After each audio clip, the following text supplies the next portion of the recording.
मुक्कामी बस पहाटे पुराच्या पाण्यात वाहत गेली. वेळीच बाहेर पडल्याने चालक वाहक बचावले. मानवत तालुक्यातील वजूर बुद्रुक येथे मुक्कामी थांबलेली एस टी महामंडळाची बस पुराच्या पाण्यात वाहत गेल्याची घटना आज पहाटे 4 वाजेच्या सुमारास घडली. प्रसंगावधान दाखवत चालक आणि वाहकांनी बसमधून बाहेर उड्या मारल्याने पुढील अनर्थ टळल्याची माहिती गावकऱ्यांनी दिली. मानवत तालुक्यातील वजूर बुद्रुक या गावात एस टी महामंडळाची बस गावातील मंदिरासमोर मोकळ्या जागेत थांबली होती. रात्रभर झालेल्या पावसामुळे गावातील नदी नाल्यांना पूर आला.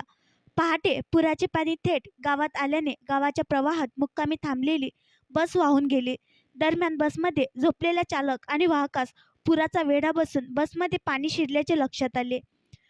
चालकाने तत्काळ बस सुरू करण्याचा प्रयत्न केला, मात्र बस सुरू झाली नाही. यामुळे प्रसंगावधान राखत दोघांनी बसमधून वेळीच बाहेर उडी घेतल्याने प्राण वाचल्याचे गावकऱ्यांनी सांगितले.